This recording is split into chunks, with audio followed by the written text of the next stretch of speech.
আসসালামু আলাইকুম। বর্তমানে বাংলাদেশিদের জন্য ভিসার অবস্থা খুবই খারাপ।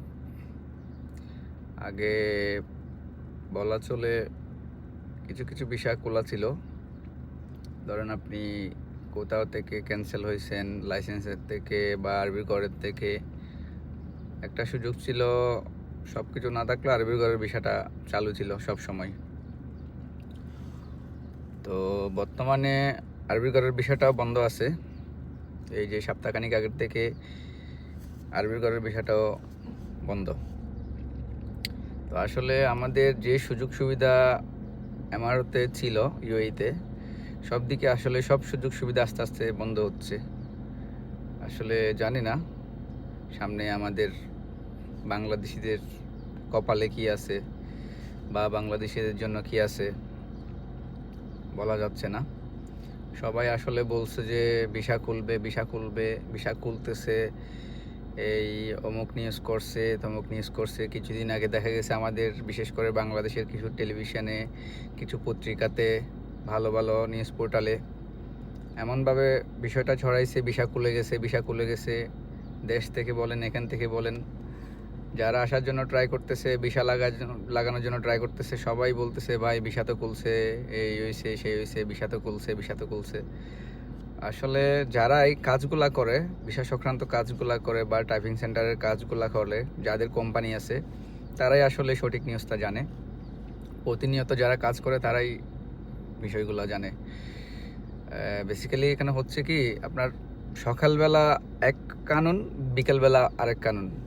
আপনার দেখা গেছে সকালে আপনি একটা বিষয় টাইপ করছেন, এটা সিস্টেমে নিছে, বিকালে দেখা গেছে এটা সিস্টেম থেকে নিচ্ছে না, আর নট অ্যাভেলেবল দেখাচ্ছে, সিস্টেমে মানে কাজ করে না, এরকম বিষয়টা। তো সেটা আসলে বিশেষ করে জানে যে যারা কাজ করে বিষয়গুলো নিয়ে, তারাই বলতে পারে। আর এখানে অনেকে দেখছি যে বাংলাদেশে ট্রাভেল এজেন্সি আছে, এদের ব্যবসা আছে, এরা বাংলাদেশ থেকে অ্যাড করতেছে, ভিসা খুলছে, ভিসা চালু হয়েছে, যারা আসতে চান আমাদের মাধ্যমে আসতে পারেন, আরও কত কিছু। আসলে আসলে মানুষ তো এত কিছু বুঝে না, বাংলাদেশের মানুষ আসলে এত কিছু বুঝে না, এত কিছু চিন্তা করে না। একটা নিউজ শুনছে, এটা নিয়ে লাফালাফি শুরু করে দেয়, আর টাকা পয়সা দিয়ে ধরা খায়, এই আর কি। বিষয়গুলো হচ্ছে এরকম। তো আপাতত বাংলাদেশিদের জন্য বলা চলে টোটালি ভিসা বন্ধ ইউএইতে।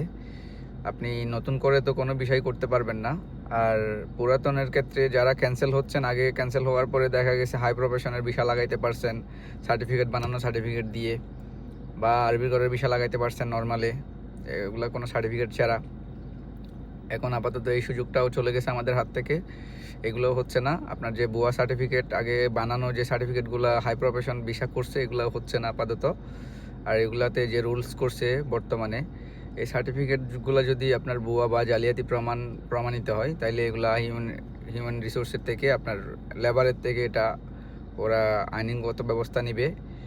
আপনার 50,000 দিরহাম জরিমানা প্লাস 10 বছরের জেল, যদি এরকম কিছু তারা জানতে পারে আর কি, এই সার্টিফিকেটটা আপনি জাল ভিসা করাইছেন, এরকম কিছু। তো সেই ক্ষেত্রে এখন কাজগুলো খুব সেন্সিটিভ হয়ে গেছে, কেউ করতেছে না। আর আরবি ঘরের ভিসা তো নর্মালি হইতো, এখন সেটাও হচ্ছে না। আর এখন বর্তমানে একটাই সুযোগ আছে, যারা ভিসা লাগাতে চাচ্ছেন, কিছু কিছু পার্টনার ভিসা হচ্ছে, সেটা আবুধাবিতে বলেন, দুবাইতে বলেন, পার্টনার ভিসা হচ্ছে। আর হচ্ছে যে কিছু কিছু ডেলিভারি কোম্পানিতে ভিসা হচ্ছে, ডেলিভারি কোম্পানিতে।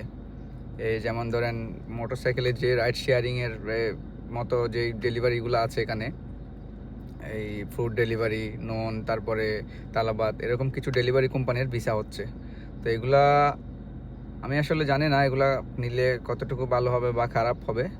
আপনারা যারা এখন ভিসা ক্যান্সেলে আছেন বা ভিসা লাগাতে চাচ্ছেন, অনেক দিন ধরে ভিসা লাগাইতে পারতেছেন না, তারা এই সুযোগগুলো নিতে পারেন, এগুলো ট্রাই করতে পারেন।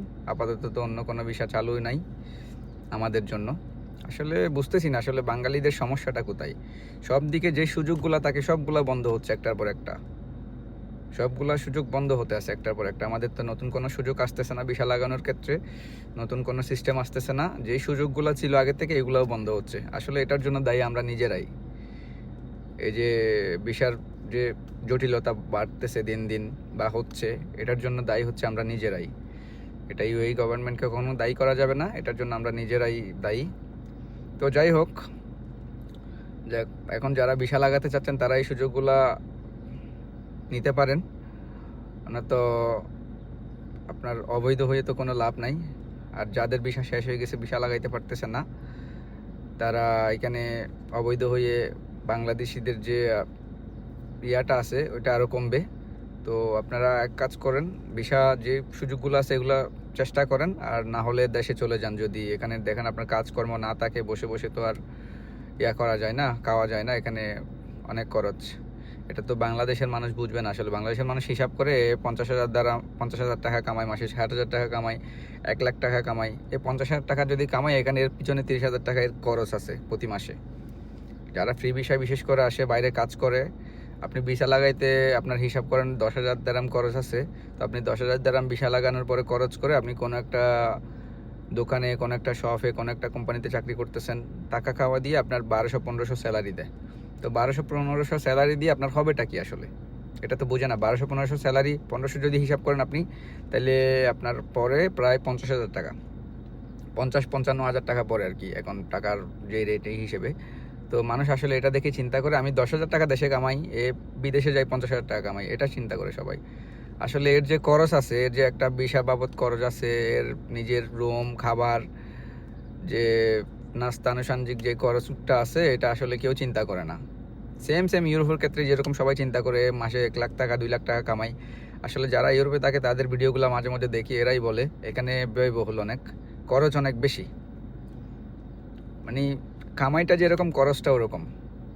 আপনি হিসাব করেন ডেলি যদি 100 টাকা কামান, আপনার 100 টাকা কামাইলে আপনার প্রতিদিন আপনার 20-30 টাকা আপনার নিজের খরচ আছে। 30 টাকা 40 টাকা আপনার নিজের খরচ আছে, আপনার ভিসা খরচ, রুমের খরচ, খাওয়া, আপনার নাস্তা, সব মিলে এরকম খরচ আছে। তো এটা আসলে চিন্তা করতে হবে সব কিছু। তো এই বিষয়গুলো বুঝে শুনে করবেন। আর অবৈধ হয়ে লাভ নাই। যারা ক্যান্সেলে আছেন তারা এই বিষয়গুলো আপাতত যেগুলো খোলা আছে এই সুযোগগুলো নিয়ে ট্রাই করেন।